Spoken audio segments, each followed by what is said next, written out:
I'm late. No, you got here right on time. No, I'm late. It's the Late Show. Sorry, I'm late. You're too late!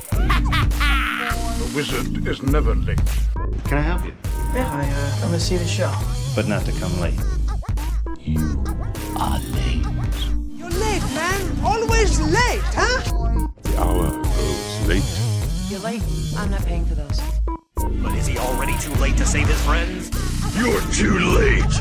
And I'm like, dude. You're not going from Mary Poppins to a savage killer. I would say yes, it lives up to the hype. What little hype I had for it was pretty damn good. But, we'll have to.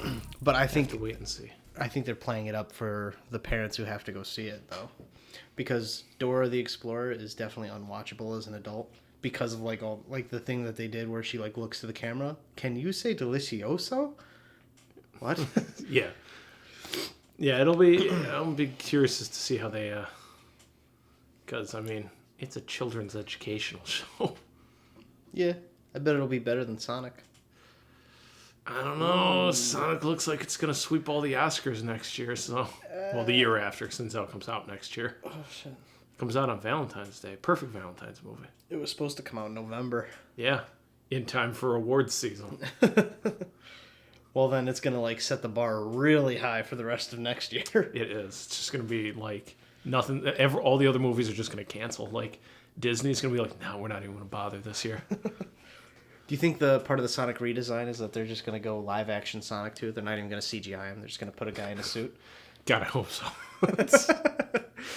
They get what the fuck is that guy's name? Who's playing the main character in the movie? Who's not Sonic? James Marsden. Yeah, he's also going to play. No, fuck it. Who's doing the voice of Sonic? Is it a guy? Yeah, it's.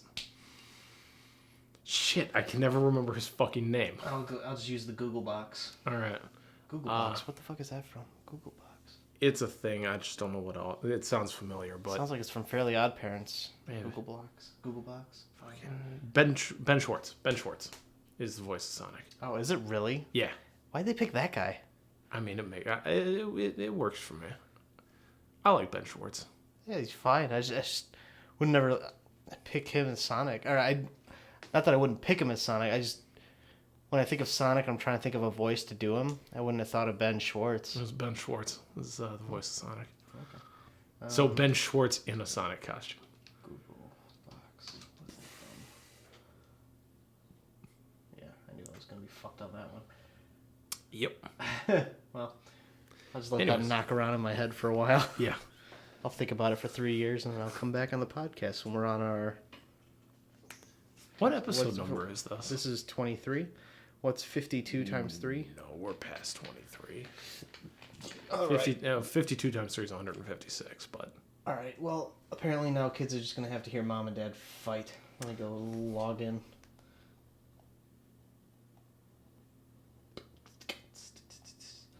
Last week's was 23. This is episode 24. Okay. We're past 23. Barely. Technically, we're right at 23 because I haven't... LTTS wrong. What? No. Lists. I did it for this episode, too. Lists. Oh, okay. See, I didn't catch it on the second one, so I'm like, oh, he fucked up typing in LTTS. I'm not retarded. Well, but no. It's part of my ingenious marketing. Nice. I'm glad it works so well. You could tell how quickly I pick things up. But, yeah. Podcast. Yeah. Hard to come back after last week's episode. Yeah, last week's being the longest episode. Episode. Late to the in history. Yeah. The list's history.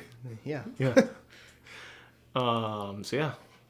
This week we're not doing a list. No. Back to the old standby formula. Yeah. We had so much fun changing up the formula. Time to go back to formula. Yes. What's that from? Do you know? Huh? You get the reference? No. Back to formula. No. Think Willem Dafoe. Spider-Man? Yeah. All right. All right. Yeah. Okay. He says it to the other scientist when he first becomes the Goblin. Okay. Like when the one guy's like giving him CPR because he went unconscious from the green gas, and he wakes up and chokes him. Yeah. And he brings him in close. He says, "Back to formula," and then he throws him through the window. Huh.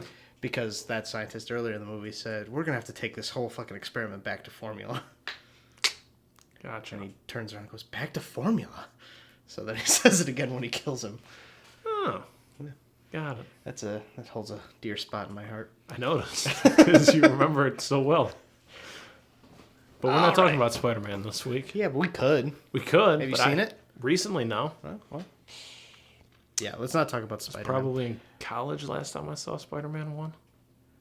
Really? Yeah. How long ago was that? Well, I graduated in 2014. 5 years ago. At least 5 years ago. It's probably been that long since I've seen Spider-Man 3. I've seen Spider-Man 1, and I just saw Spider-Man 2 like last week. The shitty FX version, though, where they like... Have you noticed this with We'll get to the... Yeah, we're going to get to the movie. We got some stuff to cover. All right, so you ever watch a movie on FX? Probably not in a while, because I don't think... You don't have cable, right? Okay, yeah. Well, on FX, and sometimes ABC Family or Freeform does this, where they'll play a movie, and they'll put in, like, the deleted scenes. Yeah. Just to make it really fucking long. FX does this thing where they put in deleted scenes and get rid of other scenes. Okay. Like, an example is when Peter's riding up on his moped and Mr. Aziz stops him. It's right as he's delivering pizzas. It's at the very beginning of the movie. Do you remember the part where Mr. Aziz goes, "Go"? Vaguely, yeah. Okay, he says it like that. There's a deleted scene where they add on to like their conversation together inside the pizza parlor. And then at the end of it, instead of going, "Go," he just says, "Go." And it was a real bummer. I was like, what's the point of adding a deleted scene if you get rid of like an iconic part of the movie? It's that guy saying it all silly and Middle Eastern-y.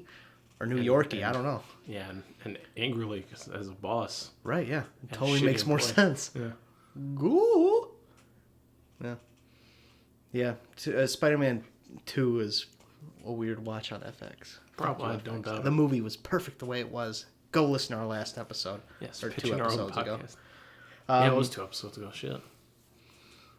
Yes. Yeah. Okay, well, so, John, what are we doing this week? Let's get on topic. This week we're talking about The Prestige. Yes, a movie I have not seen. Until yesterday. Last night, yeah. And that I've seen, this is probably my 4th or 5th time watching it.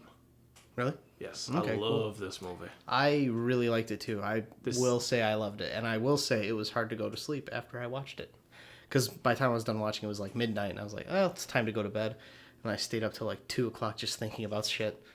Had a lot of shit on my mind after that movie. I don't doubt it. Also, I'm just going to call it right now, spoiler alerts, because it's Oh, some crazy. if anyone made it to the 24th episode of this fucking podcast, they'll know there's spoilers. Well, that's true, but still. It's polite to let people know. Well, now everyone knows that in Spider-Man 2, the boss goes, go!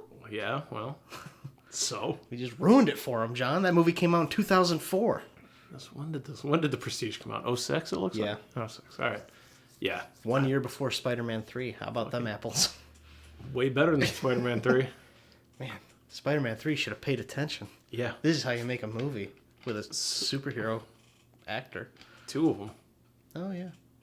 Even Marvel and DC. Yeah. By the way, I'm going to say this right now. I think this is my favorite Hugh Jackman movie. Logan? I like Logan. I think I liked it better than this. Wow. Wait, you like this better than Logan or Logan better than this? I think I like Hugh Jackman in this movie better than Logan. Interesting. As far as Hugh Jackman movies go, Okay. I liked Hugh Jackman in this movie. Okay. My Gotcha. favorite Hugh Jackman movie. Okay. Not saying that Logan's a better movie or not. You're Right. specifically saying for I Hugh like Hugh Jackman's Jackman's acting. filmography, you like this one the best. Yes. Okay. Got it. As Robert Angier, the great Danton. Yeah. Actually, his Spoiler real alert. last name is Caldwell. Caldwell? Caldwell? Caldlow? Caldlow. Yeah, Lord Caldlow. It doesn't say. And actually, What do you mean it doesn't say? it doesn't. He's listed as Robert Angier, and Christian fucking dumb. That's not even his real name. No, but here's the thing.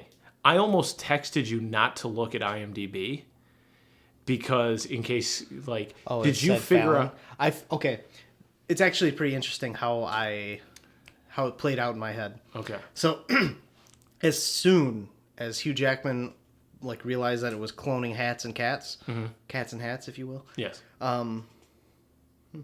As soon as that was revealed, I realized that Fallon. I thought, is it Fallon or Talon? Fallon. I thought Fallon was a clone of Christian Bale. I didn't realize he was a twin of Christian Bale. Well, and what's more is, because Fallon had been around before they started doing the transported man trick. I know. Part of me got, like, lost with that. Well, because also I just hadn't noticed. I thought, like, because the whole thing was predicated on the reason that Angier was there was he thought that Borden? Yes, yeah. Borden. He thought that Borden had already met with Tesla and already had this machine made for him. Yeah. So I assumed that could have been as far back as when the fuck ever. And he just had it done, and then he was, like, working out how to do a trick for it. Whatever. So I even, at the end of the movie, because, spoiler alert, when he shoots Angier, he says a twin, replica. Brother or twin. Yeah, I don't think he says that. I think he just says a brother, a twin, and, like, that's as far as he went with it. Okay. When he said that, I still assumed, oh no, it's a clone of what's-his-nuts. And that he had, like, made the clone of himself even before he got his fingers blown off. That's why they still had to cut them off. Mm-hmm. I went to just double check if there was any extra meaning of, like, why there was so many of the Angiers in the tank. Mm. Like, why he kept all the tanked version of himself, or why he'd kill himself every time. I just went to check and see if there's any extra information on that, and that's when it actually said, no, it was his twin brother. I was like, oh, okay. And that made so much more sense with the tie-in at the very beginning of the movie of how he realized that the Chinaman was, like, pretending his whole life that he was crippled. Yeah. Because he's been pretending his whole life to be one person. Yeah. So then that made so much sense. And then also the fact that... And then I thought about why would Hugh Jackman kill himself each time or kill the copy of himself each time is because he's already had to deal with having an extra version of himself fucking things up for him. Yeah. Yep. And also, I mean, it's living the craft. You can't have... If there's another Angier, then it ruins the trick. It ruins the illusion. So... like, he has to... risk hiding another Angier. It's much easier just to fucking kill it off. Exactly. Especially considering every single time he does a trick, there's another Angier. Right. But then I thought it was funny that he was saving each one in a tank. I think that was more of as a reminder of what it cost him. That, or I just assumed... Jesus Christ. I just assumed, like... he could get Borden at whichever show he knew Borden would show up at. Yeah. Yeah. But then, how would he know not to come out? How would he not know not to prestige himself out on the balcony? Yeah. That was one thing I was wondering. How would he know that Borden would come on stage, then he sneak into the back, get down there? Well, he probably kind of figured he would know, like, he probably paid attention to every single person who volunteered onto stage and got brought up. Because, I mean, they've spent their whole career... done it a bunch of times. Yeah, they've done it to each other so many times. But, yeah, no, like, so that to me, I'm figuring he finally saw him come on stage. Mm-hmm. So he's like, now I'm done. How would he be able to communicate that to the clone that appears? I think they both have the same memory, basically. Like, that's pretty interesting because I'll show you something later from Oni Plays that it ties into this, which is funny. But, okay, so that's interesting. They have the same... Yeah. I also like how the first time he clones himself, the clone tries to say, "I'm the real," and then he shoots him. Yeah. Well, because I mean, like that's what he says too. Is like he never knows if he's going to be the one in the box or if he's going to be the prestige. Well, it wouldn't matter because he just is. That's like that's the great idea of like when you think about putting your consciousness in a robot or whatever. Mm-hmm. It's like that's not you. It's just a copy of you. You don't like live on. You stop living. But another complete opposite, or not complete opposite, complete separate version of yourself goes on. Yeah.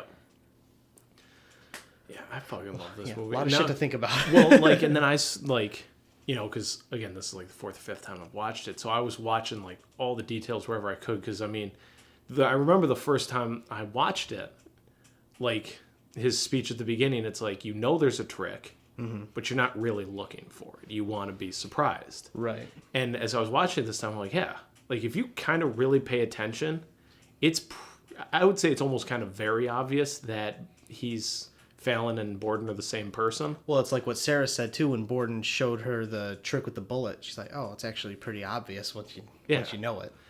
And like the whole reason that he wouldn't speak the whole movie, also. Yeah, or when he did, his couple lines as Fallon, he just mumbled them. Mm-hmm. But for me, the first time I watched it, it literally wasn't until he was getting dragged away and he's like, "I'm sorry for Sarah. I'm sorry for everything." And then it pans up and you see Fallon's face. I'm like, that's fucking Christian Bale. Yeah, like the way I came onto the fact that it was also Christian Bale was wrong, but I didn't realize it like halfway through the movie. Yeah. I was like, they're the fucking same guy. God, like that it blew. Like I was slightly worried that we were gonna get on here and you're gonna be like, yeah, I saw immediately that Fallon looked like Christian Bale, so I'm like, that's so then you were gonna be like, I wonder if that's Christian Bale, and then you would go to IMDb and look. And so I was like, oh, I should text him not to look at IMDb. But then if I do that, he's going to be like, why shouldn't I look at IMDb? So I'm like, I just got to be quiet and let the movie happen. If you would have engaged like that, then I would have. See, like, if I've already started the movie, I don't need to look for spoilers then, because I'm already at the movie. I can just watch it out then. No, like, I don't actively look for spoilers. I just, if we're in a conversation about a movie and I say, oh, what happens then? And someone goes, oh, I don't want to tell you. That just irritates me. Then I want to know the spoiler. Well, see, for me, it was more like, this is one that I think you should go into blind, period. Yeah. No matter what. And obviously at this point in the podcast, too late. But, the less you know about the story, the better, I think. Yeah, I mean, all I knew was that it was magicians. That was literally it. I didn't know anything else about it.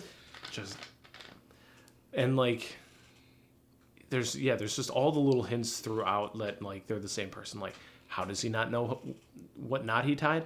Because the person he was talking to at that moment was not the Alfred that he talked to that tied the knot. Mm-hmm. Yeah.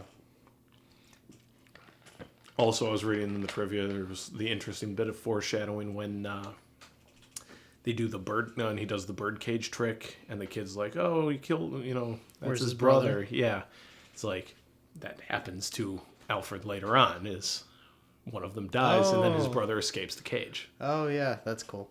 And then also the fact that since they flip-flop Alfreds, that Sarah says, sometimes I can tell when you love magic more than me. Yeah. It's when she's talking to the Fallon Alfred. Yeah, the Alfred who loved... Scarlett Johansson. Scarlett Johansson. I almost said Sarah Jessica Parker. No, the one that loves ScarJo, whose character name I can't remember. Olivia. But... yeah, so that was a really cool thing, and then I just fucking love this movie. Yeah. Yeah, I think the biggest reason why, like, I for some reason thought that Alfred was a perfect copy of, or why Fallon was a perfect, Jesus Christ. Yeah, anyways. A perfect copy of Alfred was because, like, the timeline jumps around so much. I think I just got it lost at some point, that it wouldn't have been possible. Just, like, going into it thinking, like, oh, he's trying to get a machine that Tesla had already made once before. So it could have happened at any fucking point. It doesn't necessarily indicate how early or when the books were all written and when they got them until he gets it from Olivia. Yep. Well, and, like, as we talked about, too, on, like, the Perfect Podcast one, this is one of the reasons, too, that I really like this movie, is that, like... is that kind of pursuit of that obsessive pursuit of like an object or like, and especially with Angier, I think obviously is a little bit more obsessive about it, because it consumes his entire life to the point where he frames somebody else for murder. Yeah. But and just that relentless pursuit and realistic, and then the rivalry between them and how Borden kind of constantly shows up and fucks with him. Well, they go back and forth with that, though, pretty well. They do. But the best one is when he interrupts the transported man trick. Oh, yeah. With his double. He breaks Angier's leg. Yeah. And then he goes up to announce his show across the street. Mm-hmm. And then, like, he takes Angier's double and he's got him, like, hanging up there. Right. What was his name? Root. Yes. That's a weird fucking name. Yeah. His last name. Oh, okay. That makes sense. Yeah.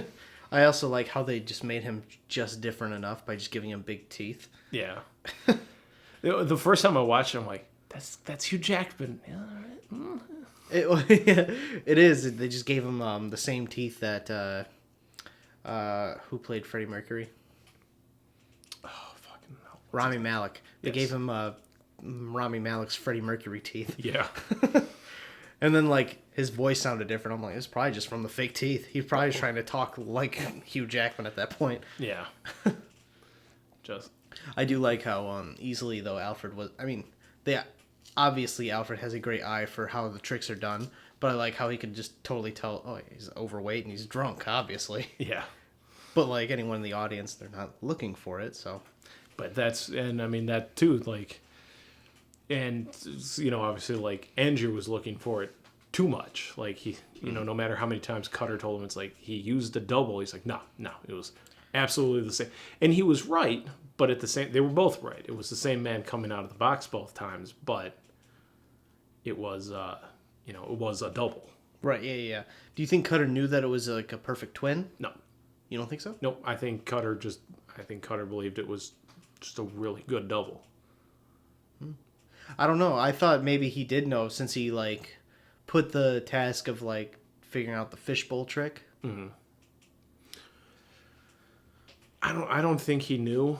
I think he probably figured it out later. But yeah, I don't think he knew. Actually, maybe he did. I've never thought about that. Yeah. Because I know he I don't know not... if he knew, but because he did keep trying to, like, say it's a double, and really kept trying to push it, and he wasn't willing to go to America because he's like, that's not the right answer. Yeah. So if you're gonna do it yourself. Because and then at the end when Fallon / Alfred is walking into the theater to kill Angier, like they give each other kind of like a nod of recognition. Yeah. But also he might have been looking like Fallon at that moment, so He wasn't.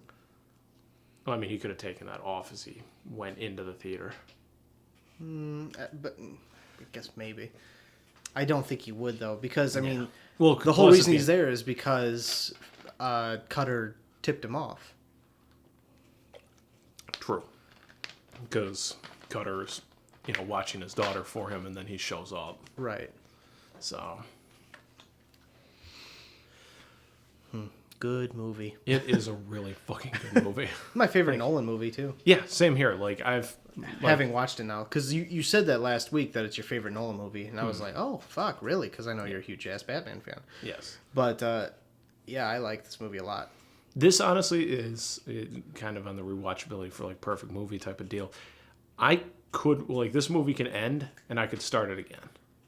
Yeah. Well, you know what it is for me? It's one that I'm excited to watch with other people now. Yeah. I'm excited to recommend this movie that came out 13 years ago. Yes.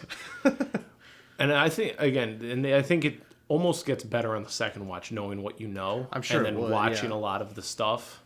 And of course, like every fucking Nolan movie, it's a goddamn like jumping around in time, but that's fine. It He works. plays it well. He's Yeah. learned how to do it well without it being confusing. Oh yeah, especially by this point. Yeah. And but I mean, part of that also plays into this movie anyway. Yeah, you've kind of need that. Yeah. But In Batman Begins, it was definitely confusing for me for like the first 10 years of watching that movie. yeah, it was a little all over the place. But it totally makes sense to me in this movie why he does it the way he does it. Yeah, because if you got it chronologically, it would just be almost too easy to figure out. I think maybe, like if you play the events chronologically. Well, yeah, but you wouldn't get like the suspense buildup of when they're getting the books and like when they're reading them at certain times. Because also, then most of it would take place before what's his nuts was even in jail. Yeah. Yep, and there'd be long stretch of him in jail. Because Hugh Jackman dies at the relatively beginning of the movie. Yeah, it's like fucking second scene. The first shot is the hats in the field, and then you hear Borden say, "Are you watching?" Oh no, it's actually not. Cage. It's the bird cage. Yeah, because then it's Borden saying, "Are you watching closely?" Then it's Michael Caine explaining the 3 parts of a magic trick. Mm-hmm. In addition to the court case. It's like that, the court case, and the murder all intertwined at the same time. Right.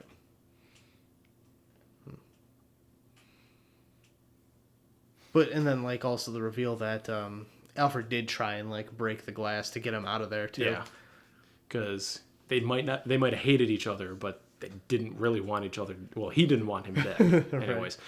Angier definitely wanted Borden dead. Yeah. But, which kind of bummed me out. Like, I was kind of hoping for a little bit of redemption for Angier.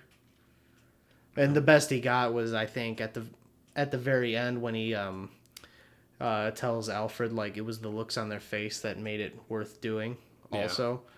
That, like, kind of Alfred was like, all right, you are a good magician. See, and I felt like it was a little bit of a nod, like, because you see his face relax a little bit when Angier's saying that. Because he's, like, stirring. He's like, you never fucking got it. You don't know what sacrifice is. And then he goes on his speech, and then he ends it with, it was the look on their faces. See, and to me, like, that, especially watching it this time, like that almost felt like bullshit to me. Oh, you thought so? Really? Yeah. Well, I mean, because when he comes back to do his last 100 shows, he's like, put it somewhere he cannot ignore it.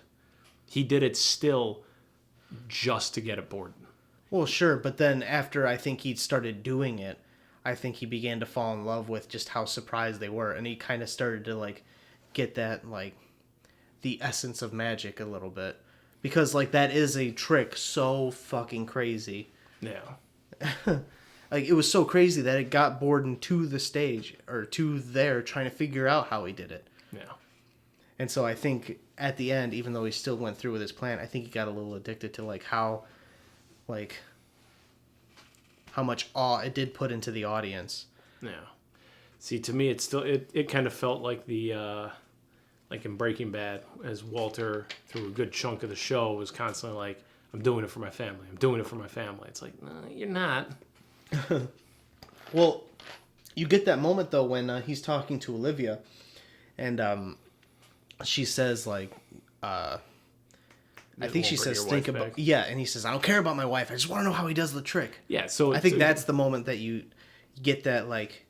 we know that it's just about revenge at this point. Yeah. And then that's why I think it turns again at the end, when he finally has, like, become not even the better magician, but he's, like... He's able to do something literally no one else can do at this point. Yeah. If they had the machine, they could do it, obviously, but... Yeah. So I think at that moment, he's, like... He felt a little bit like God of Magic, sort of. And then once he was able to do that, he knew that, like, nobody in the audience, other than maybe Borden, but probably not if his plan worked, would be able to figure out how he does his trick. The only one who would know would be fucking Tesla. Yeah. And, Andy Serkis. Thank you. Was it Elia? I think it was like Allie or something like that. Yeah. By the way, I want to say this real quick. Mm-hmm. I like the scene when he walks outside and he hears the cats meowing at each other. Mm. The fucking most basic stock sounds of cats ever, and they used every single one of them. Mm-hmm. Every single one you hear in a fucking cartoon, a movie from the 70s. They used every single most common cat sound ever. It was so irritating. That just took me directly out of the movie. I was like, you fucks, you lazy sound people. It's so irritating. Because, like, you hear that, like, you've heard those sounds a million times. Yeah. It's like, and then it just cuts to the cats. They're also not fighting at this point. No. So it was such fucking bullshit. It would have just been better just to have regular meows playing. Yeah, probably. I fucking hated that. I was like, God damn it. That's so obnoxious that they would do that. It's like, how lazy can you be? Like, this movie's so good otherwise. And then, like, they just, like, fucking they fucked up at that part. It's not even like they fucked up. They're just like cat sounds. Put in cat sounds. It had to be like the intern who did it. Possible. I mean, I had a feeling like that on Saturday. I watched It Chapter 1 again. Okay. And right at the beginning of the movie is like the worst moment of acting in that entire movie when Georgie's like, aren't you going to come out and play with me? And Bill's just like, I can't. I'm sick. Oh. And he like coughs into his hand twice. I'm like, okay, that looked like trash. That looked like he was faking being sick so he didn't have to play with his brother. Maybe, though. Maybe he was. But then if that would, then they should have played that into it. They should have been like he felt guilty because he wasn't, because that would have been a good thing to add to it too. Yeah, like that could have been such an interesting moment to his character too. He's like, I faked being sick. I didn't want to hang out with Georgie, and now he's gone forever. To be fair, I wouldn't want to hang out with Georgie either. He was kind of pretty annoying. Yeah, and then he dies like immediately. I mean, good. Oh, yeah, Georgie. Yeah, glad he's dead. Fuck you, Georgie. So excited for the next one though. Yeah, me too. But The Prestige. Yes, The Prestige. I mean, fucking Sir Michael Caine is great, obviously. Yeah. Oh, I had this thought too. Tangent for a second. Okay. I thought about this. So you know how in the first two Harry Potters, it's the one guy, Richard Harris, and then he dies halfway through the third one, and they replace him with the other guy. Yeah. How different would the Harry Potter movies have been if Michael Caine played Dumbledore instead? But he would have been more similar to the original Dumbledore, yeah, because he's so soft-spoken, which is how he's written in the books. Yeah. The Goblet of Fire thing. Yeah, the Goblet of Fire. That guy. Like, that's not at all how it's written in the books. It's like Dumbledore asked calmly. Right. Have you seen that, like, tweet or Reddit post or whatever? Did you put that in the Goblet of Fire? Dumbledore asked calmly. But, like, I thought about this. Like, it would have been actually really cool, Michael Caine Dumbledore. It would have been an interesting choice. Let's hear your Michael Caine delivering that line. I don't know. I thought about it a lot last night. I haven't thought about it today. I just remembered that. But I don't know. I think it would have worked. And I was gonna. Maybe after this, I'll do a Photoshop of like Michael Caine's face on Dumbledore. Do it. I might like take the Richard Harris and then just Photoshop Michael Caine's eyes and then his nose onto Richard Harris's like head and see if that works. It might. But I was like, that's not a fucking bad idea. I wonder what that would have been like. It would have been very, what's that accent he's got called? Cockney. Is he Cockney though? I think that's a Cockney accent that he's got. He's got a very thick, I mean, his accent is a very, like, thick. Yeah, but it's... type of accent. But you can understand everything it sounds he says, more so. prissy than Cockney. Not prissy, like, it sounds a little more like higher class than see, Cockney. to me, it sounds... Yeah, it's just, I don't know, it sounds like a chimney sweep from fucking Mary Poppins. Mm. Well, because I also just watched the interview with Idris Elba on Hot Ones. I don't know if you watched that at all. No, I watched the Gordon Ramsay one, and that was the only... And I think I watched some of a different episode of Hot Ones. Okay, well, Idris Elba just did it, and he explained what it means to be a Cockney. You had to be in a 3-mile radius of this fucking church. And you knew you were in 3-mile radius of it because you could hear the gongs from the bell. And then if you were in that area, you were considered a Cockney. So... I thought it was just East London were the Cockneys. I thought that's what it was. So I'm not sure. I don't know, man. But yeah, I don't know. And then in Now You See Me, Michael Caine says that he was actually a really prissy child growing up and he was like a rich boy. But Jesse Eisenberg does assume that he's like a salt of the earth type of kid when he was a kid. And that's like how he's wrong with the whole psych thing. Oh, see, I haven't seen Now You See Me. So. Oh, really? Yeah. That's not bad. Yeah, I wouldn't see the second one, but... Yeah. It seemed interesting enough to me. Yeah. But I just never got around to it. Actually, another good magician movie. Yeah. That's got a nice little twist at the end of it also. I've seen like a list of like bad twists, so I know that at the end of that one, like it's the one about Mark Ruffalo, right? Yeah. Yeah. That's spoiler alerts for a different movie. He was like pulling the strings all along or something. He wasn't Like a bumbling idiot, like he was playing throughout the whole thing or Well, something. he was never playing a bumbling idiot either. He was just a detective who was constantly getting thwarted by these magicians who were really good at magic. Yeah. And then by the end of the movie, you find out, oh, he's actually the best magician. He's a magician also. And he's getting revenge for his dad, who was challenged to a trick that Morgan Freeman said. Like, Morgan Freeman's this, like, deep fakes guy. He tells everyone how tricks are done. And he told everyone how Mark Ruffalo's dad did this one trick. And his dad was like, fuck you, I'm going to do the trick even better. And he, like, put himself in a safe and threw himself off a cliff. And he had to escape out of it, and he died. Which sounds funnier than it was. But I just like to see him, like, no assistance. He shuts the safe, and then the camera pans out, and the safe, like, hops off a cliff. Not tips. Hops off a cartoon hops. Yes. Well, anyway, so it was something like that, and then his dad fucking died. So it was actually all Mark Ruffalo getting revenge on Morgan Freeman's character. And they also fucked Cutter, Michael Caine. They fucked him out of a bunch of money in the process too, because he's in the movie. Gotcha. That's interesting, actually. Michael Caine's a good actor. Yeah, he is. This is one of my favorite Michael Caine roles, too. Mm-hmm. I mean, Michael Caine's usually really good in a Chris Nolan movie, so... Yeah, I like him as Nigel Powers, actually.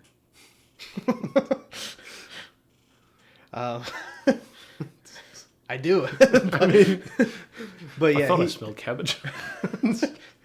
which is a great callback to the first Austin Powers movie. Small hands. Smell like cabbage. Carnies. Which just means midgets, apparently. Yeah. Carnival folk. By the way, when he does say, I thought I smelled cabbage, I thought it was like a Cabbage Patch Kids joke. Because he's like the size of a Cabbage Patch Kid. Yeah. I thought that was the joke. Because I think I saw the third one before I saw the first one. Oh. I think I saw them in order, but... I definitely saw the second one first. Because I was only 7 when 3 came out. I did get to see that one in theaters, though. Probably a little too young to go see Austin Powers Gold Number in theaters, but... I had my parents there. I didn't go alone. That's fair. It's a PG-13 movie, John. Yeah. Yeah.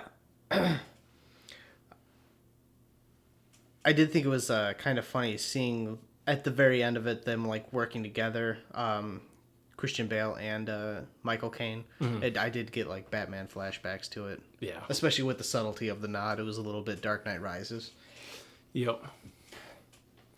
Yeah. Well, so was the scene where he was at the bar and like they notice each other. I'm like, hey, it's the end of Dark Knight Rises. But wait a minute. So I'm just trying to remember right now. When Michael Caine drinks the glass and he gets the card, that's the address to Coldwell's? No, it's not. No, that's the address to where he is setting up the trick and saying, hey, I'm doing 100 shows. Oh, that's right. It's the abandoned theaters where he's setting it up, and that's when he notices, oh, you've got blind stagehands. Yes. Which is smart, so no one can steal the trick. Yeah. / they can't see the dead body in the tanks. Yeah. Well, yeah, they can't see the trick. Yeah. But here's the thing, they're not deaf. So they would hear somebody splashing into water every fucking night. Yeah.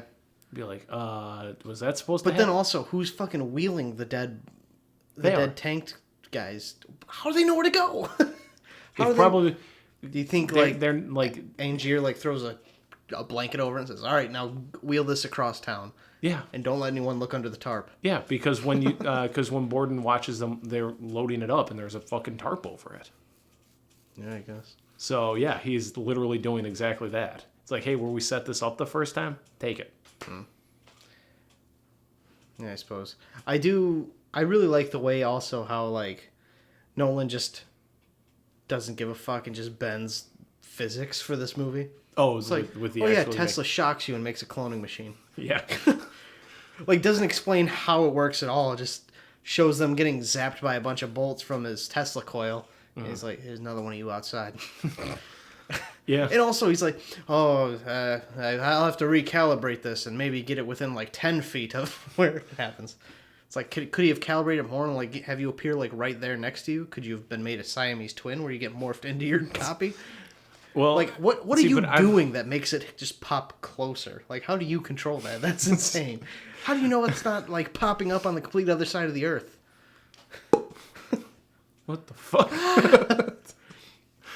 Well, I've seen theories online that it was still bullshit. Like there wasn't. It wasn't I cloning. read about this a little bit. Yeah. Like it was like Tesla got a shitload of hats that just fit his hat size, threw them out in the fucking yard. So got another cat. Got another cat. And then also like basically Andrew decided it's like, well, this doesn't do anything. I'm just gonna start fucking killing off doubles and somehow gets his ass across the fucking stage. That's less believable than what the actual movie is. Yeah, but that's less believable than Tesla actually making a cloning machine. yeah, I haven't seen anything sort of really in depth to explain how Angier gets all the doubles. Mm-hmm. But yeah, I've seen the theory. It's like, no, those are just doubles that Angier's been killing as like the ultimate getting his hands dirty. He's fucking murdering other people to make a magic trick work. Right. But then also, how do you explain him drowning and being on the slab? Right. So yeah, I think this one you do just kind of take everything at face value, at least in those terms. Yeah. At least for that machine. I think the movie has a set rules by the end of it. You're like, I know the rules of this movie now. See, but then when you watch it, again the second time, you are looking for the trick. You're looking for, you are watching closely to try and figure out how it all fits Plays together. out. Yeah. Shit, there was something else I was going to say about that, but I can't remember what it was. Yeah, this movie's fucking great, though. I am surprised that, it didn't really seem like Alfred was too busted up that Sarah killed herself. Granted, maybe you're just seeing the Fallon Alfred the whole time. Like, Yeah. I know you're seeing him when he's with what's-her-face, and she's like, how could you be so cold? It's inhuman to be so cold. Okay, he's with the one who loves her. Yeah. Olivia. Yeah. Also, I was reading some trivia. Apparently, it's hinted at in the movie. Olivia trivia? No, just prestige trivia. Apparently, it's hinted at in the movie that the twins both obviously have different names. Yeah. Like one is Albert and one is Frederick. So they put them together and you get Alfred. Oh. But I'm not really sure where that gets hinted at. The only thing that I could see getting hinted at is Olivia calling him Freddy, which I could see being short for Frederick, but it can also be short for Alfred. So for me, it was never, if it was hinted at, it wasn't hinted at really strongly at all. Right, it's more like just a fun idea. Yeah. But I enjoy that idea. yeah. But yeah.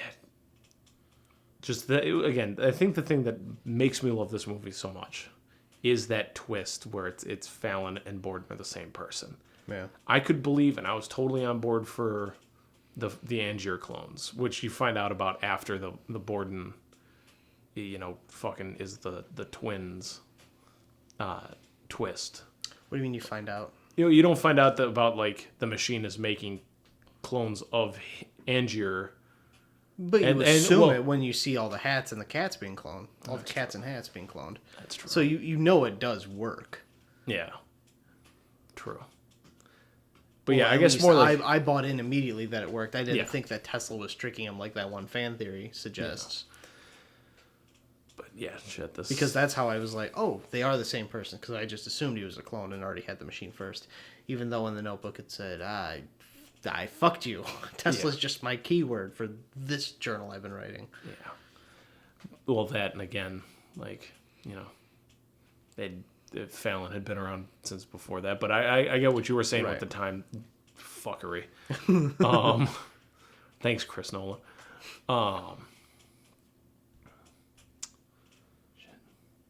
Yeah, I don't know. I don't have a whole lot more else to say about it. I also really like his last words at prison. Oh, When he when he fucked with the guard and like chained him to the bench. Yeah. When he thought he fucked up and dropped the ball, but actually he was locking him to the Yeah, I fucking seen bench. that coming a mile away. I Yeah. thought his was maybe taking his belt off and his pants were gonna fall down or something. Yeah. But But then later when he's like, "Are you watching closely?" And the guard's like, "Oh shit, some magic's about to happen."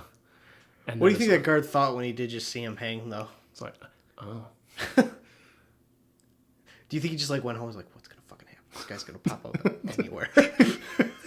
He's not dead. I know he's not dead. Then he goes on his own magician killing spree. Jesus. That guard was a dick. He's like, come on, that's the guy I'm accused of killing. He's literally right there. Yeah, he's like, no. His name's Coldwall or whatever. Coldlow. He's just got a mustache now. It's the same fucking guy. Nope. Nah, I don't buy it. But yeah, his last words being abracadabra was fucking great. Right. Fallon's last words anyway. Yeah.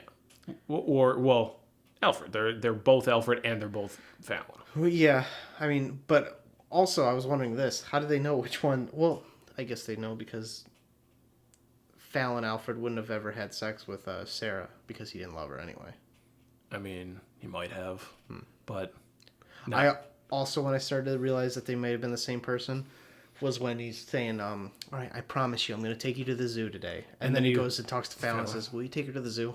Well, the first time I'm like, this guy's a fucking asshole. He's having this fucking employee take care of his fucking family for him. It literally did not dawn on me, again, until he handed him the ball, said he was sorry about Sarah, the camera panned up, and I'm like, that's fucking Christian Bale. That was when it finally fucking dawned on me. Also, again, when he's yelling at Fallon, he says, figure out the trick. All we know is he has a fucking trapdoor. I was like... Why can't you think him? I was going to say, why would he be asking Fallon to do that? Because the whole movie, we see that Alfred's the genius who can see past everything. So why would he think Fallon can? Because Fallon's his ingenue. Fallon's the guy who makes the tricks. Oh, is he? Is that how he introduces him? Yeah, it's like, this is Fallon, my ingenue. Oh, I didn't. Which is also I didn't pick up Cutter. that ingenue meant that. Well, because Cutter said the same thing. He's like, at the trial, he's like, I'm an ingenue. I create and design magic tricks. Yeah, that word didn't stick in my brain at all. I just knew that Cutter creates and designs magic tricks. Yeah. I didn't realize which is what that Fallon was doing. Which Fallon, quote unquote, was doing for Alfred. Yeah, I didn't pick up on that at all. I was just seeing Alfred yell at Fallon. I was like, but why would Fallon need Alfred? Or why would Alfred need Fallon to figure out the trick for him? We've seen him do it a million times himself in the movie. Yeah. So I guess that kind of helps that I just but it could also was ignorant to what ingenue meant. I mean, too, it's also possible that maybe that Alfred, the one that was Fallon in that moment, the one that loved Olivia, he might have been the one who was more observant. He might have been the one who was better at picking that stuff up. Well, I mean, if you were assuming that they're switching every time, you would assume that they're both just as good. But oftentimes they were, like, you would see them together at the theater. Like, they would both be at the shows. Yeah. So, one of them maybe might that's have been why they can pick up on it so well, Yeah. is because they've got 2 eyes at every time, or 4 eyes. Yeah, 2 sets of eyes. Thank you. You're welcome. I mean, that's kind of what I picked up from that too, because I thought that too this time. Again, after watching it 4 or 5 times, I'm just like, it's kind of, you pick up on some other things, and yeah, I was thinking, it's like, is this one supposed to be the more intelligent one? Is that Alfred supposed to be the more intelligent of the 2 brothers, or at least more observant of the 2?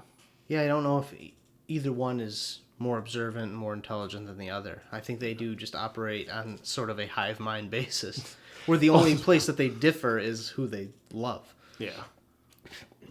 Which is why he would have apologized to Alfred about Sarah. Yes. Is because the only reason she killed herself is because she thought he was fucking Olivia. Which he was. Well, but not but he. not her husband. The royal he. Yes. The proverbial he. Yeah. Yeah. Fucking a lot of ins, a lot of outs, Maud. Yeah, it was just it's a good fucking movie. Yeah. It, like, to me, yeah. I think this is definitely one of Chris Nolan's more, I think, complicated in a way that doesn't get almost somewhat pretentious. Yeah. Movies. Like, because it's exciting. It's exciting. And that's another thing I love about Chris Nolan. I think this movie encapsulates it perfectly. Is no matter how personal the movie is, it always kind of has a very grand feeling to it. Like, especially this movie. Like, Inception's a very personal movie, but it's got a very grand, setup around it. It's personal because it's about Cobb's, or Cobb looking. You're trying to just get back to his kids. Right. That's where it's personal, but on this big grand scale to get there. Right. Even his Batman movies feel personal. It's about Bruce Wayne's And Rachel. Yeah, it's about Bruce Wayne and Rachel, and then eventually Selena Kyle. Yeah, but not even about her. It's still about Rachel for most of Dark Knight Rises. That's true. But yeah, so it's like those two, but also he's Batman. So I think Chris Nolan does a really good job at that. And I think this movie, probably better than any of them, exemplifies that. Mm-hmm. I love Dark Knight, and I like Inception, and I love Interstellar. But, The Prestige, I think, is just, the best example of Christopher Nolan's work. For me. Yeah. I'm just trying to think of what I think about his body of work overall. When I think of a quintessential Christopher Nolan movie, I'm trying to think of what that means to me. Because I enjoy his movies, but I don't know if I'd say he's my favorite director or whatever. But generally, I do know if he's coming out with something, I know it's going to be good. Yeah. So Dunkirk was okay. I haven't seen Dunkirk. It's okay. What other movies has he done, real quick? You got Memento. I haven't seen Memento. Okay. Insomnia. He Following. did Insomnia? I haven't seen it. so. Wait, Insomnia, that's the Robin Williams one? I will double check real quick. Let me just pull up his IMDb real quickly. Oh, yeah. I could just do that also. Do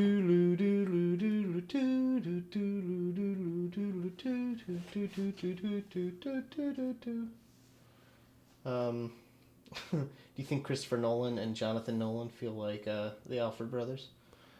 Maybe. So are we looking at directing or Just looking at directing. Okay. Because oftentimes he's also the writer on them. Yeah, for most of them. So we go back. We got a couple of shorts. We can skip those. So we got Following, Memento, Insomnia, which is the Robin Williams movie. Tarantella? Again, that's a... I know it's a short. I was just... Because I was thinking of Quentin Tarantella from Courage the Cowardly Dog. Yeah. So I was like, huh. Famous indie movie director. I've seen Doodlebug also. See, I've seen Memento. Holy shit, 3 movies in, he had Batman Begins. So we go Following, Memento, Insomnia, Batman Begins, The Prestige, The Dark Knight, Inception, Dark Knight Rises, Interstellar, Quay, which is another short, and then Dunkirk. It's weird that it says directed by in parentheses afterwards. It's like we know, because we click director. Yeah. So out of especially his directing credits, I feel like this is the best example of his directorial style, his writing style, kind of everything. You know what's funny? I've seen his movies from Batman Begins to Interstellar, which are all right in a row. Yeah. So I've seen from 2005 to 2014. 9 years. Well, and then also Doodlebug, I guess. But I saw that in film school, so... Yeah. But Memento's really good. I am kind of amazed you haven't seen that one yet. Makes sense that he did his shorts and... Yeah, he did editing all the way up to Memento. Well, he didn't edit Memento. Following. That's what I'm saying. Up to Memento. Up to, but not including. Correct. So. He composed one of the movies, Quay. That's neat. 2015, he composed his own movie. Interesting. When has he played himself? Oh, Jesus, documentaries. I'm not looking at all those. Yeah. So. Yeah, it's just. I think this is to me this is the quintessential Christopher Nolan movie. And honestly, again, for as much as I love the Dark Knight trilogy, they are pretty different from the rest of Nolan's filmography. As in if you're looking at just Memento, Prestige, Interstellar, and Inception. And Dunkirk. They are they have their own kind of feel to it. Mm-hmm. Whereas Dark Knight, especially Dark Knight, but all 3 of them, they feel like Chris Nolan movies, but they also feel like superhero Batman movies. Yeah. Whereas none of his other movies have that sort of It's the Nolan take on a superhero movie. Exactly. Okay. So, of course, So, I still like the idea. Nolan-y for a superhero movie. Yes. Of course, I also like what we were discussing last week when what if Chris Nolan directed Black Knight with yeah, where it's the exact same movie, just instead of whoever directed it, somehow it was directed by Christopher Nolan. He went through a different he went through a mood swing or something. Yeah, that would be the biggest outlier in his filmography. But Just in interviews, he's like, "Yeah, it was a phase. I was trying something new." and you know what? I enjoyed that movie. I got laughs.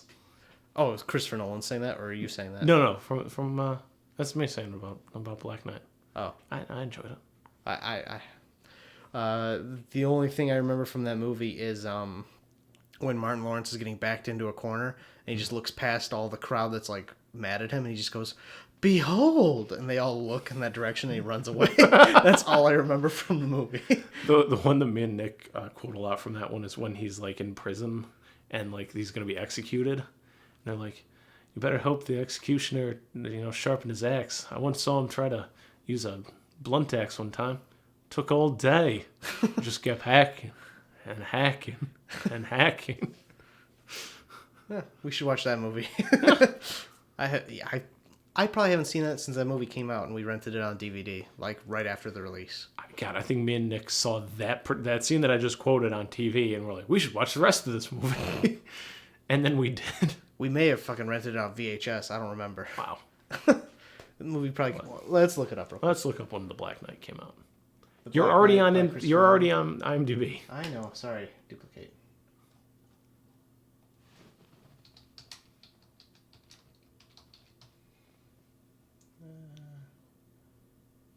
Come on. Try just Black Knight. There we go. 2001. Jesus. 4.9. I don't know. It could be worse. It could be worse. Jamal Walker. Oh, Skywalker. I forgot he like called himself Skywalker or whatever.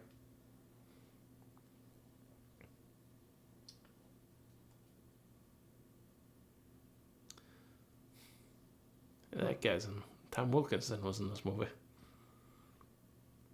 Wait, who was he? I don't. Who was he in Prestige?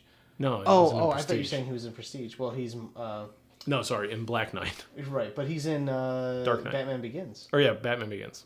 He plays Carmine Falcone. Thank you, Falcone. I couldn't remember. I was like, Marconi? No, that's not it.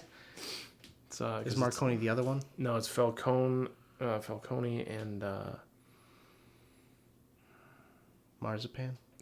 no, actually no, he wasn't Falcone. He was He was the other one. here. I'm at Batman Begins. No, he played Falcone. Who the fuck was the guy in Dark Knight? Yeah, he was Carmine Falcone. Maroni. Maroney. That's what it's. Falcone and Maroni. Well, Falcone. Falcone and Maroni. Whatever. Falcone Maroney. Fucking Betty Spaghetti over here. I mean, yeah, Dark Knight's still a good movie, but as is Black Knight, as is The Prestige. That's funny. He was in Batman Begins and Black Knight. Yeah. Wait, why is... Oh, that's the video game. Batman Begins had a video game? Yes, it did. What was that like? Did you ever play it? No. Was it PS2, I imagine? Yeah, I think so. Let's click on it. That's kind of funny that he did his voice in the video game. Yeah, that happens a lot with actors in movies, movies like those. It doesn't happen as much as you think. It still happens though. Sometimes though they cheat and they just literally rip the voice from the movie. Or you send your fucking brother who sounds somewhat like you in to do it. I'm looking at you, Tom Hanks. And Jim or John? We've been through this. Jim Hanks. Jim? Doesn't fucking I think matter. it's John Hanks. No. I think John it's Jim Hanks. Hancox. I think Jim Hanks is correct. It's not Tom. That's all we know. Yeah. Just play the trailer, dude. Oh, shit, yeah. Oh, and that reminds me, I got something else to play for you. Okay. I'm gonna hard pass on this movie. Really? Yep. Del Toro, I think, only produced it, so. But it's only PG-13. Yeah, I'm a pussy. All right, what do you want? All right, this is the video game trailer for Batman Begins. Where are you? Here. Oh, the old DC logo. Yeah, oh yeah, that's definitely PS2. Gripped by darkness. Shrouded in danger. Something is watching from the shadows. Stalking its prey. Waiting to strike.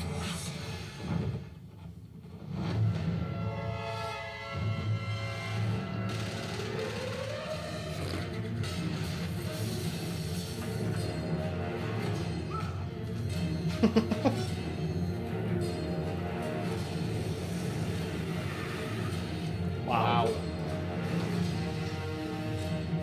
Darkness is your ally. You think darkness is your ally? Fear is your weapon. Just threw bats at that guy. Gave him rabies. And not even like the cool way that they do in the movie. He definitely did not use rockets in Batman Begins. I think they were predicting Batman v Superman.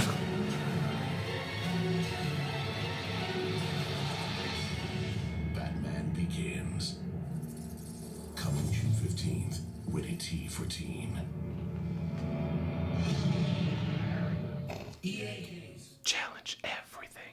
Oh, I didn't remember the challenge everything part of that. Huh. Well. Good job, WB. Oh, was that WB? I Oh, guess, yeah, they fucking own Batman. Yeah. DC, whatever. Well, they got an 8.2 out of 10. Must not have been that bad. It just looked like garbage, but you Well- know, it was PlayStation 2. I mean, considering when did Arkham come out? 2010?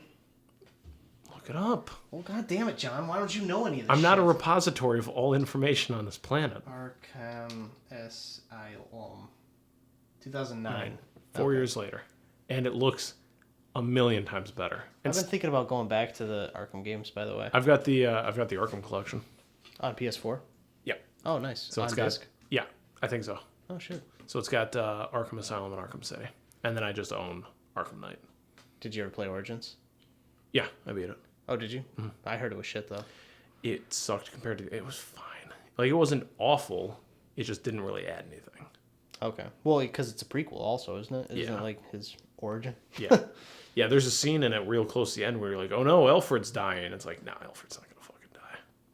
I was not. Well, also, why would you believe that he's going to die if it's a prequel anyway? Yeah, well, that's that. I mean, there's that, and also I was just kind of like, That's the problem with a prequel is, like, you know what's going to happen. You have to be really good to make someone think, like, forget that it's a prequel and think that something's going to happen that they know, for the most part, shouldn't. yeah, That was the problem with fucking Gotham. Because, like, his fucking girlfriend, Barbara Gordon, fucking batshit crazy.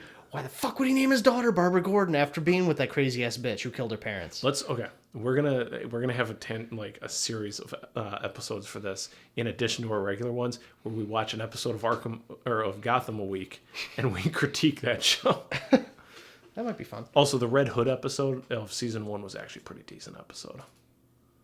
Of Gotham? Yeah. Wait, they did a Red Hood episode? Yeah, the origin of. So in the comics. Oh, that's right. The Red Hood was It was like passed among the gang members as though like they were the quote unquote leader was the Red Hood. So they were like the Dread Pirate Roberts, basically. Exactly, but like they Because just didn't swapped the it throughout Joker game. like wasn't he like the Red Hood Yep. when he fell into the vat of chemicals? Yep, in Killing Joke that he was supposed to be Red Hood, which is part of why Jason Todd takes that as his persona later. Oh, yeah, that makes sense. In that, like, I mean, what's supposed to be, if I'm not mistaken, Under the Red Hood's supposed to be a pretty good Batman movie, but as we discussed on the voice actor episode, the voice acting for Jason Todd was fucking bad. Oh, that was that one? Yeah, because he talked like this the whole time. It Well, was weird. that and he also sounded kind of bitchy when he was yelling at Batman. Yeah. Yeah. Okay, so I'm going to show you the thing from Oni Plays about the perfect copy. Oh, gosh. Just because, you know.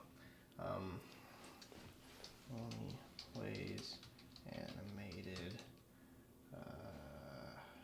Hypothetical. Hypothetical girlfriend, that's right. Complete series. Here we go. Okay, so this is actually 2 animateds put together. And so this is for those of you who don't know, Chris O'Neill, he has a channel, or Oni and G, most people probably know him as that. He now does a lot of Let's Plays on the channel Oni Plays, and they're really funny. And he has people actually now do animateds of his Let's Plays, and this is one of them. This is an argument he had trying to, like, you'll fucking see.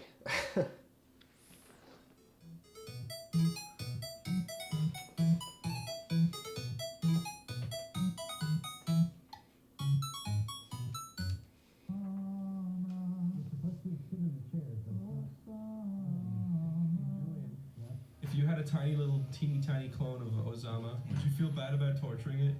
No, because he didn't do anything. No, Osama's actions were learned. They're not genetically. No, but it's a clone of his brain after he did it. But this Osama didn't do anything. Yeah, but if you had a clone of Hitler, would you torture it? No, I thought you say if you had a tiny little Hitler.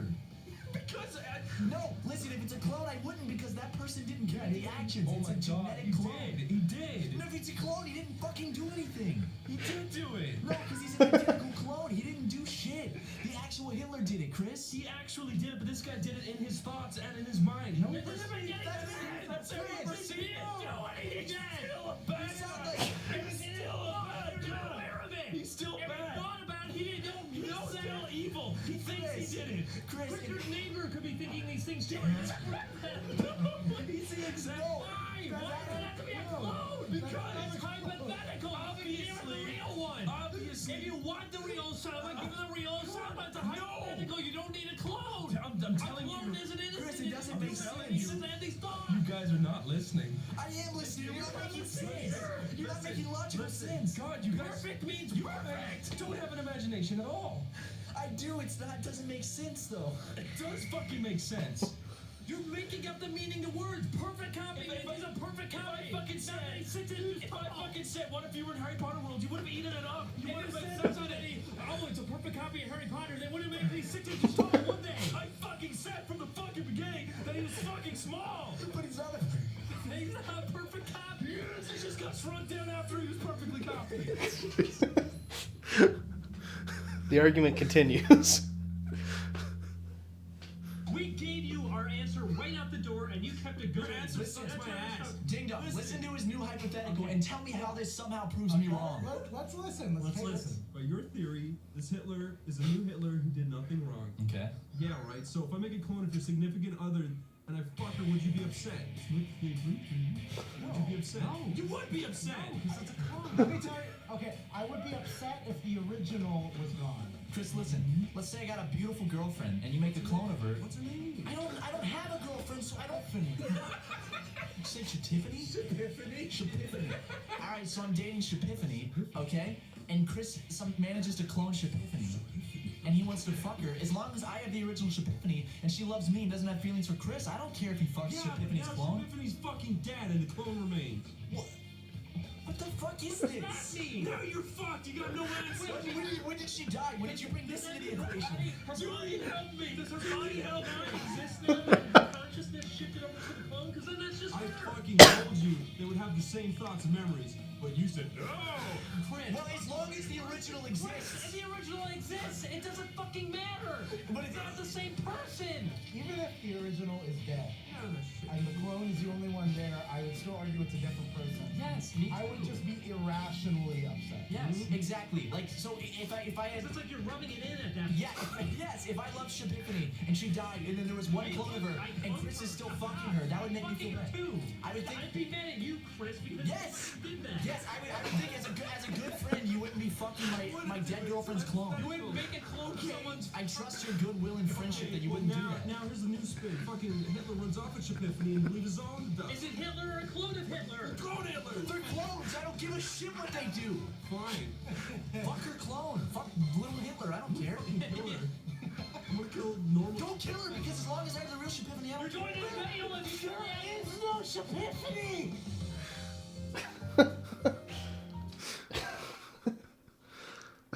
Yes.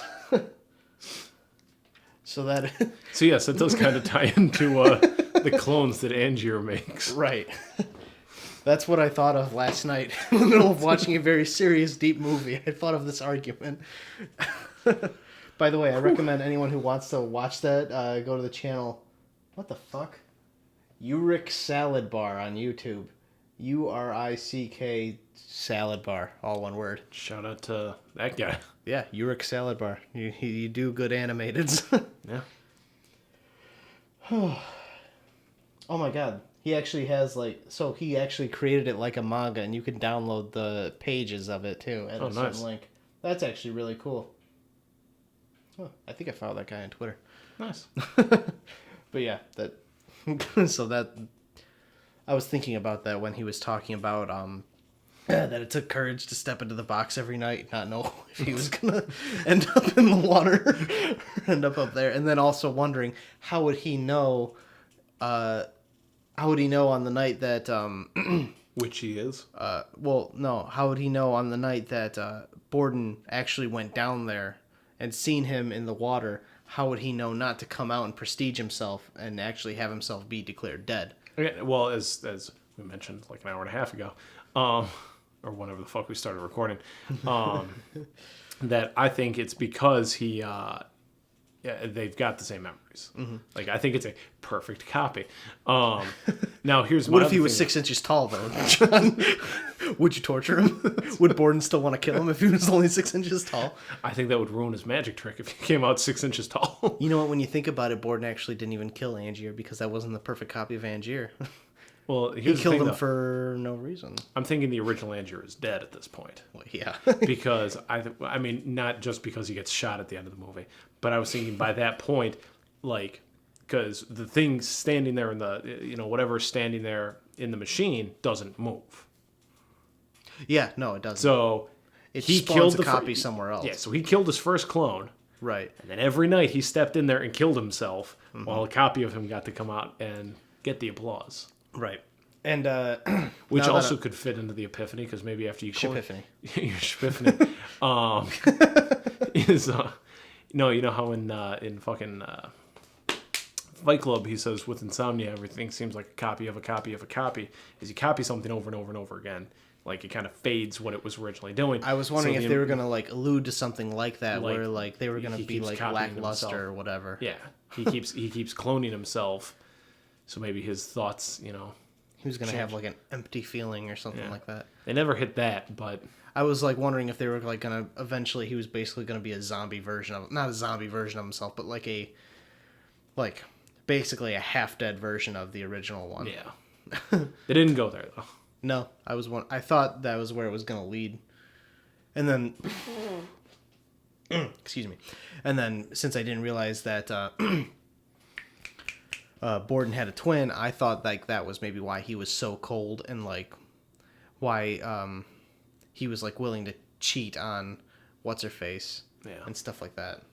But no. Right. Twins. Twins, Basil. Twins. Another Austin Powers tie-in.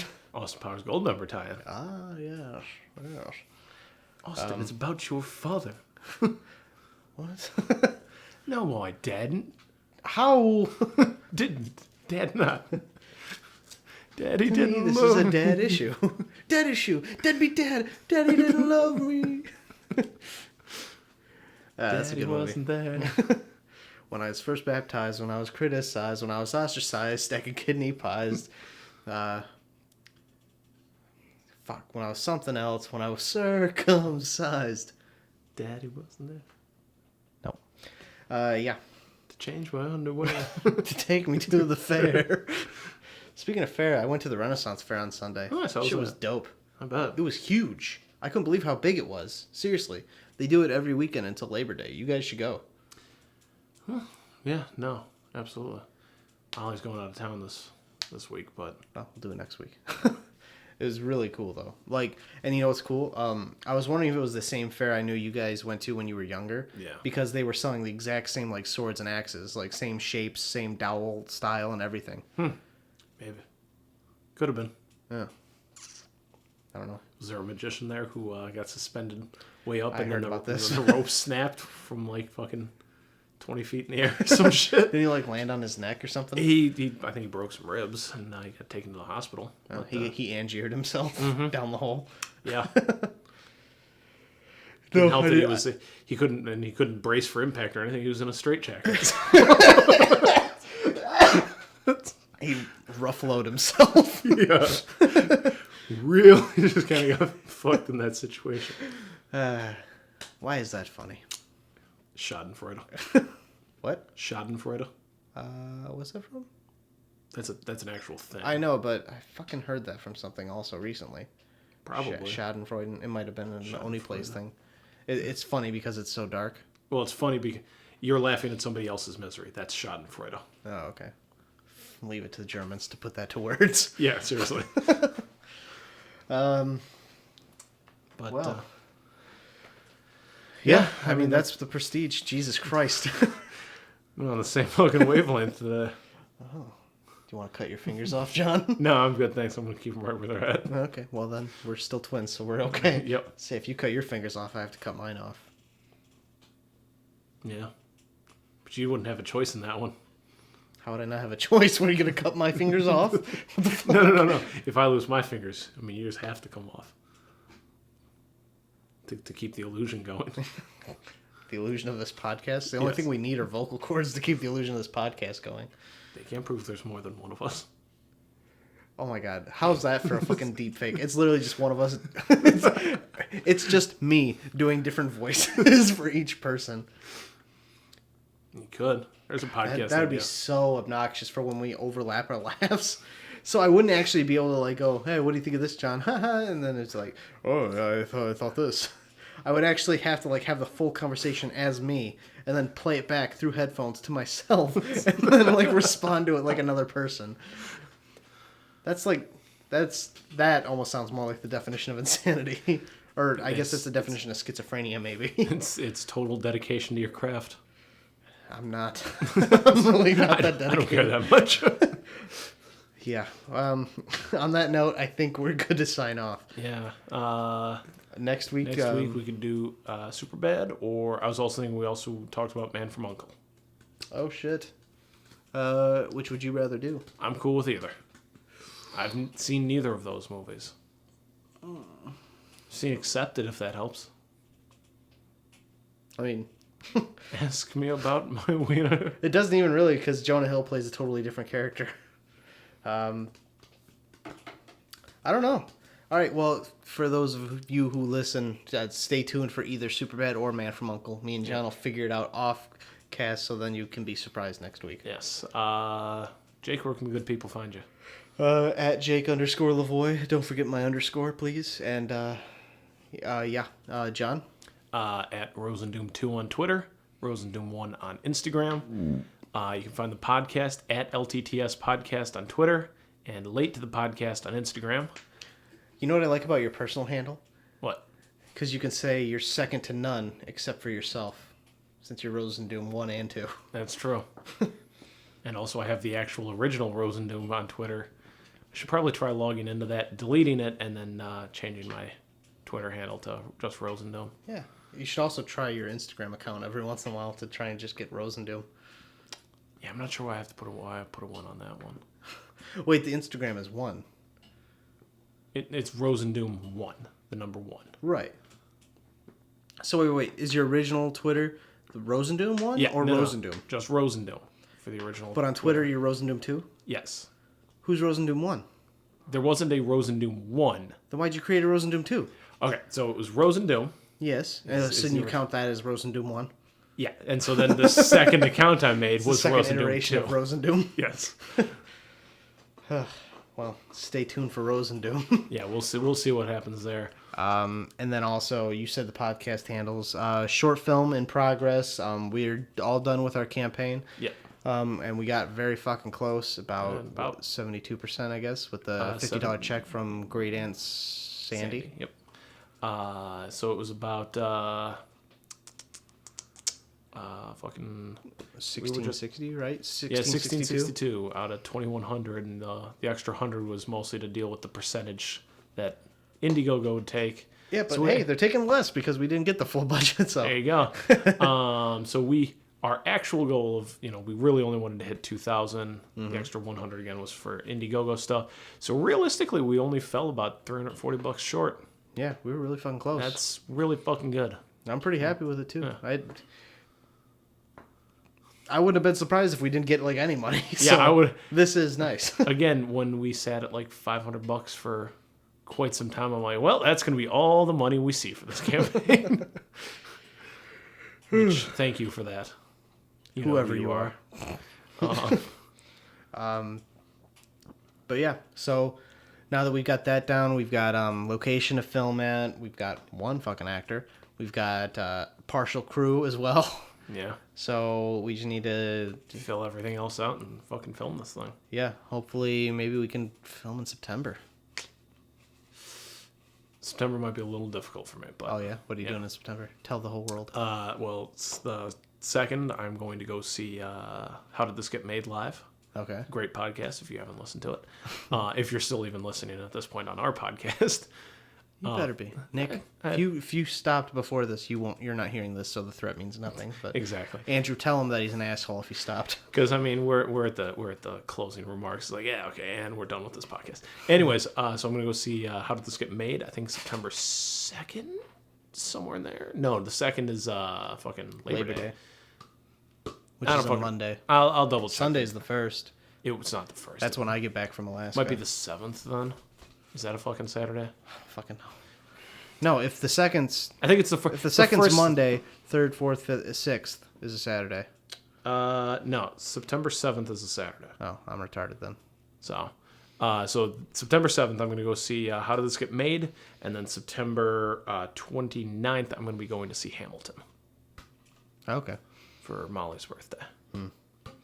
Well, I mean, the And she filming's knows only it, so supposed it's to not take 4 days, so It is only supposed to take 4 days. We'll figure it out. we'll see what we can do. We have to get more people and another location. There's a lot to get figured out. There are still logistics to iron out.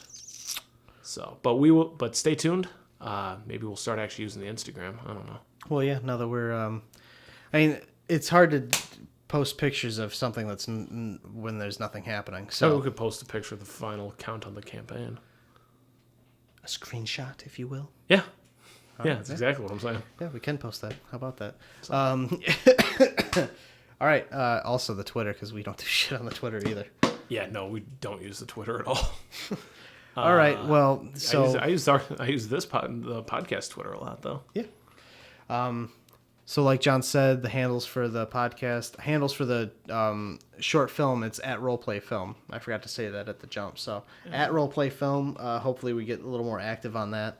But yeah, that's what we're working on right now. Other than the podcast, we're going to be working on this short film. Yep. And then maybe How Did This Get Made can do an episode on us. Yeah, we don't want that. I mean, they did one on Demolition Man. They did. They've done a lot. I mean, they do a lot of so bad it's good movies. So Demolition Man's not so bad it's good. I know, but I can also see how some people find it so bad it's good. Then You should listen to assholes. You should listen to that episode. I don't want to. It sounds pretentious now. No, it's not. It's not a pretentious podcast. It's pretty great. So, but we'll see. Yeah. So, all right, that's all we got. Yeah. Stay tuned for next week. Either Superbad or The Man from U.N.C.L.E. Don't be late. Boy.